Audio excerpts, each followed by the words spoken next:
Have you ever wondered why out of the dozens of breathing styles in the Demon Slayer course, only one could make the Demon King Muzan tremble in fear for over 400 years?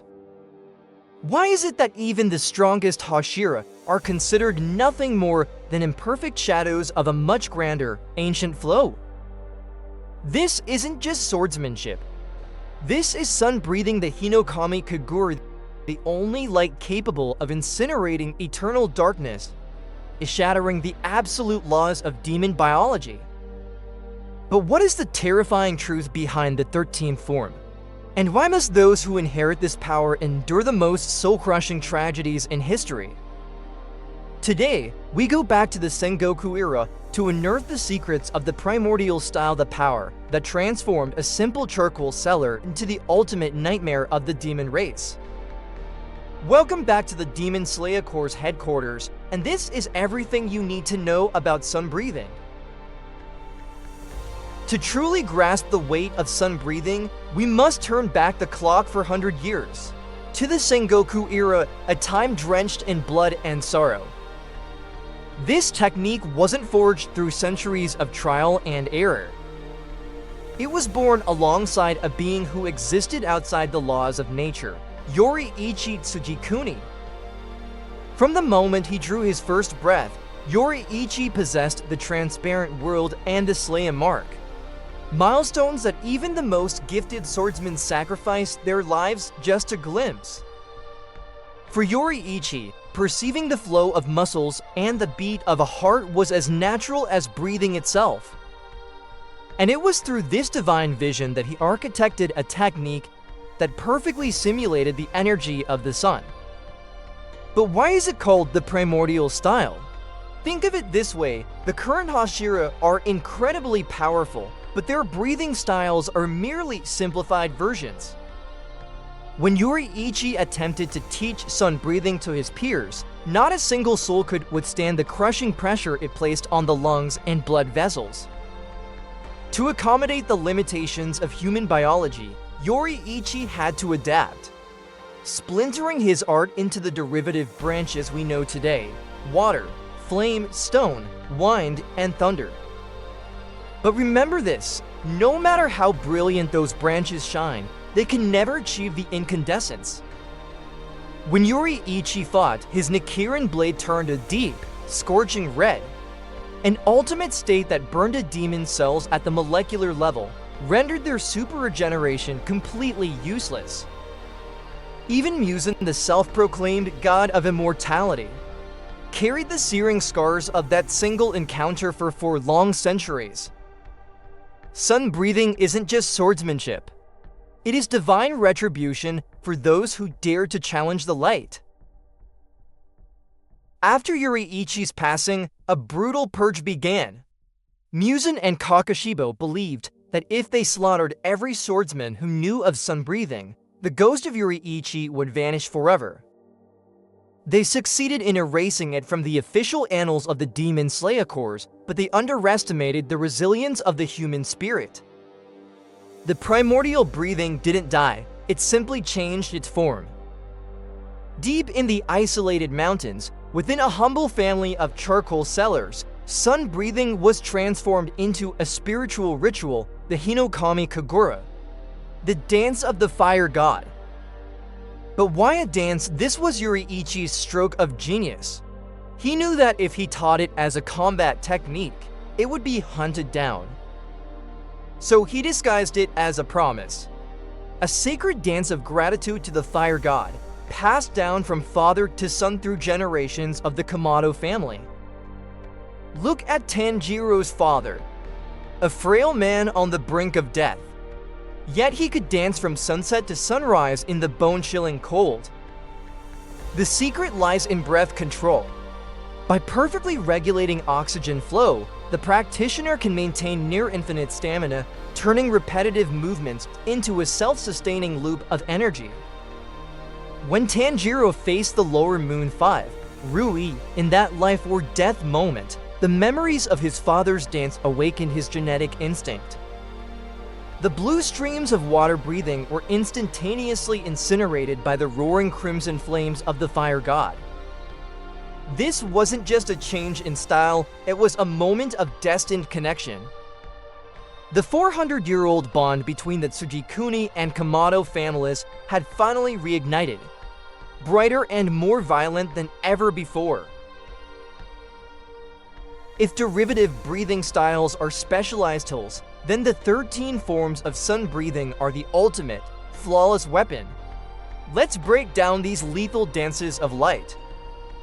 The first form, Dance. A high-powered vertical slash following the sun's trajectory. Simple, yet possessing the weight of 1,000 suns.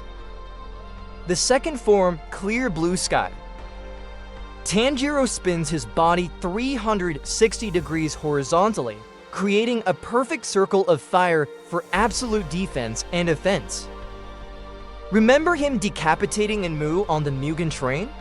That was the raw power of the Clear Blue Sky. The third form, Raging Sun. 2 horizontal slashes delivered in rapid succession. This dual-purpose move acts as both a fiery mirror to deflect attacks and a razor-sharp strike. The fourth form, Burning Bones Summer Sun. A massive circular slash directly in front. This technique inflicts a searing sensation deep within a demon's marrow, preventing their wounds from ever closing. The fifth form, Beneficent Radiance. The only thrusting maneuver in the repertoire. The blade concentrates all thermal energy into a single point, piercing even the hardest demonic defenses. The sixth form, Solar Halo Dragon Dance. The most visually stunning form. The user moves with fluid agility, creating the image of a solar dragon that can decapitate multiple targets in the blink of an eye. The seventh form, Setting Sun Transformation. An aerial backflip using gravity to unleash a fatal strike aimed directly at the opponent's neck. The eighth form, Solar Heat Haze. An illusory strike, the blade appears to shimmer and shorten, causing the enemy to miscalculate the distance. A mistake they pay for with their lives. The ninth form, Shining Piercing Radiance. The swordsman spirals into the air, surrounding the foe in a brilliant aura before delivering a crushing blow. The 10th form, Fire Wheel. A leap behind the opponent followed by a vertical spin, crushing the enemy from above like a giant wheel of flame. The 11th form, Fake Rainbow. The ultimate evasive maneuver. Using high-speed twists and rotations, it creates afterimages that leave even the sharpest-eyed demon slashing at thin air. The 12th form, Flame Dance.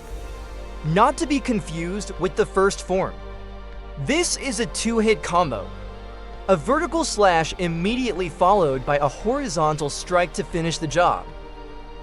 But even these 12 forms aren't the limit. Muzan Kibutsuji possesses a grotesque anatomy with 5 brains and 7 hearts that shift constantly to avoid fatal blows. To end him, Yoriichi created the 13th form, Hinokami. It isn't a new technique, but the seamless connection of all 12 forms into an infinite loop. As speed and heat reach their absolute peak, the swordsman becomes a true sun, locking down and destroying all 12 of Muzan's vital organs simultaneously. This is the cage of light the Demon King feared his entire life. Because once the loop begins, there is no escape for those who belong to the dark. In the end, SunBreathing is more than just the ultimate demon-slaying technique. It is the eternal symbol of hope and the undying legacy of the human spirit. Yoriichi Tsugikuni, the strongest man in history, passed away in solitude, haunted by the regret of failing to destroy Muzan. But he was wrong to call himself a failure. Because the seeds he sowed within the Kamado family, through a simple dance and a pair of Hanafuda earrings, blossomed into a blinding radiance for 100 years later. Muzan could destroy bodies, he could erase swordsmen from history, but he could never extinguish the flame of will past from one heart to the next. SunBreathing teaches us a profound lesson. True greatness does not lie in absolute power, but in the act of giving. Yoriichi shattered his own brilliance to create the derivative styles, and the Kamados guarded it like a family treasure. It was this invisible connection that wove a net of light, finally tightening around the Demon King's throat after centuries of darkness. When the sun finally rose over the Infinity Castle, it wasn't just the end of a legendary technique. It was the victory of family, of promises, and of humanity over the eternal void. So what do you think? Without Yoriichi's sacrifice, could the Demon Slayer course have even survived until Tanjiro's era? Drop your theories in the comments below. I read every single one. If you found this deep dive epic, don't forget to hit that like button and subscribe to join our Demon Slayer course. Every sub is a slash that gives us the motivation to bring you even higher quality content. Farewell, Slayers. I'll see you in the next explosive battle. SunBreathing forever ablaze.